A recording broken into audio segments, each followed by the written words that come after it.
Assalamualaikum warahmatullahi wabarakatuh. Alhamdulillahirabbil alamin. Kita diberikan kesempatan untuk melanjutkan perkuliahan setelah terlaksananya mid semester atau ujian tengah semester atau UTS. Nah, pada pertemuan kali ini teman-teman juga sudah menyimak ya materinya yang ada di Open Learning, yaitu kasus kompensasi.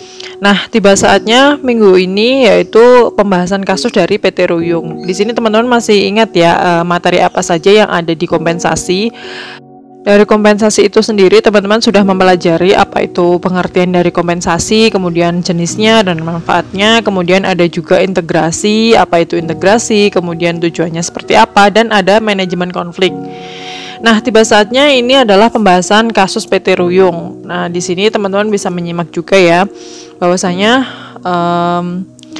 beberapa karyawan di PT Ruyung itu mengaku tidak suka dengan kebiasaan staf asing yang seringkali bertindak tidak etis tanpa permisi ataupun sopan santun kepada pegawai lama yang mengakibatkan munculnya kesalahpahaman. Nah, di sini ada 3 pertanyaan yang harus teman-teman selesaikan. Yang pertama adalah mengapa banyak karyawan yang pindah kerja?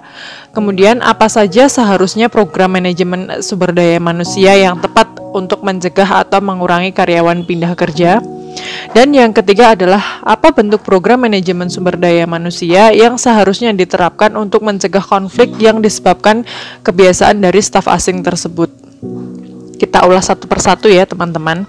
Sebelum kita masuk ke pembahasan atau pengulasan, di sini saya akan memberikan sedikit gambaran terkait dengan dunia kerja yang ada di PT Ruyung.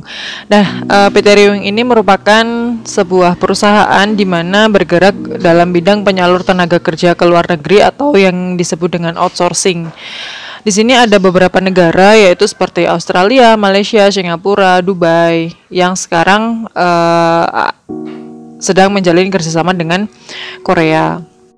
PT Ruyung ini sendiri berdiri sejak tahun 1996 dan memiliki sekitar 50 karyawan yang terdiri dari 30 staf marketing dan juga administrasi dan 5 staf asing dari Korea yang sekarang melakukan kerjasama dengan perusahaan dan 15 staf operasional. Di sini untuk kasus yang pertama itu maksudnya untuk pertanyaan yang pertama adalah alasan banyak karyawan yang pindah kerja. Kenapa sih karyawannya tidak betah ya? Sudah dijelaskan bahwasanya di sini ada berbagai faktor yang salah satunya adalah sikap dari staf asing tersebut. Nah, untuk pembahasan yang pertama yaitu alasan terkait dengan mengapa banyak karyawan yang pindah kerja. Mengapa? Nah, di sini karena yang pertama adalah tidak setuju atau kurang setuju. Banyak karyawan yang protes terkait upah dan gaji yang dinilai terlalu rendah. Kemudian yang kedua adanya konflik yang sering terjadi antara staf asing dengan karyawan di perusahaannya yang dilemparkan oleh PT Ruyung Karya Mandiri.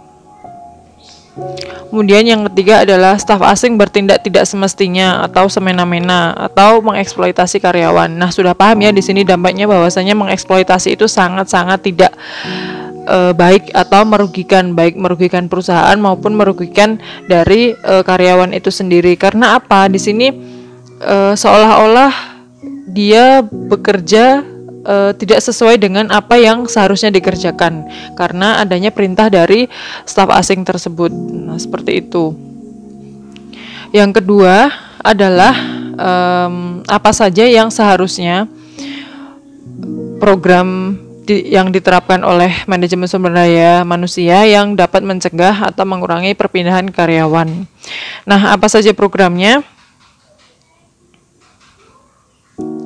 Yang pertama adalah memperbarui sistem upah atau gaji yang sesuai dengan standar penggajian dan kompensasi.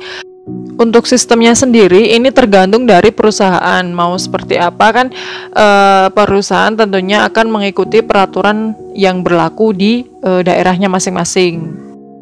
Untuk yang kedua yaitu penyetaraan karyawan dalam lingkungan kerja. Nah, penyetaraan ini sendiri itu masuk ke materi integrasi ya. Kemarin masih ingat kan dengan materinya, yaitu di sini perusahaan memiliki visi dan misi di mana para karyawanlah yang akan bekerja sama dalam pewujudan visi dan misi itu sendiri.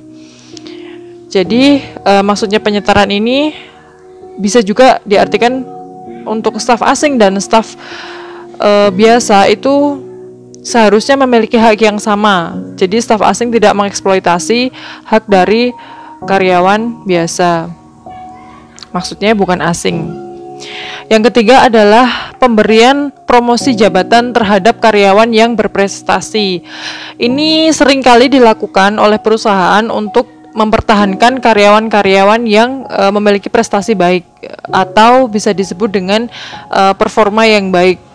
Nah, untuk promosi jabatan ini sendiri juga tergantung dari ketersediaan posisi yang ada di perusahaan. Jadi semuanya itu bisa ditentukan bukan berdasarkan dari karyawan yang paling lama bekerja, melainkan bisa saja karyawan yang baru masuk tetapi memiliki performa kerja yang baik, kemudian bersikap baik dan segala sesuatunya memenuhi persyaratan untuk menempati jabatan yang ada di perusahaan, maka tidak akan menjadi masalah ya. Kemudian yang keempat adalah refreshing. Nah, refreshing ini sering dilakukan oleh perusahaan juga, biasanya di hari-hari tertentu, maksudnya hari-hari besar di perusahaan, misalnya hari ulang tahun perusahaan atau mungkin ketika perusahaan berhasil mencapai target seperti itu.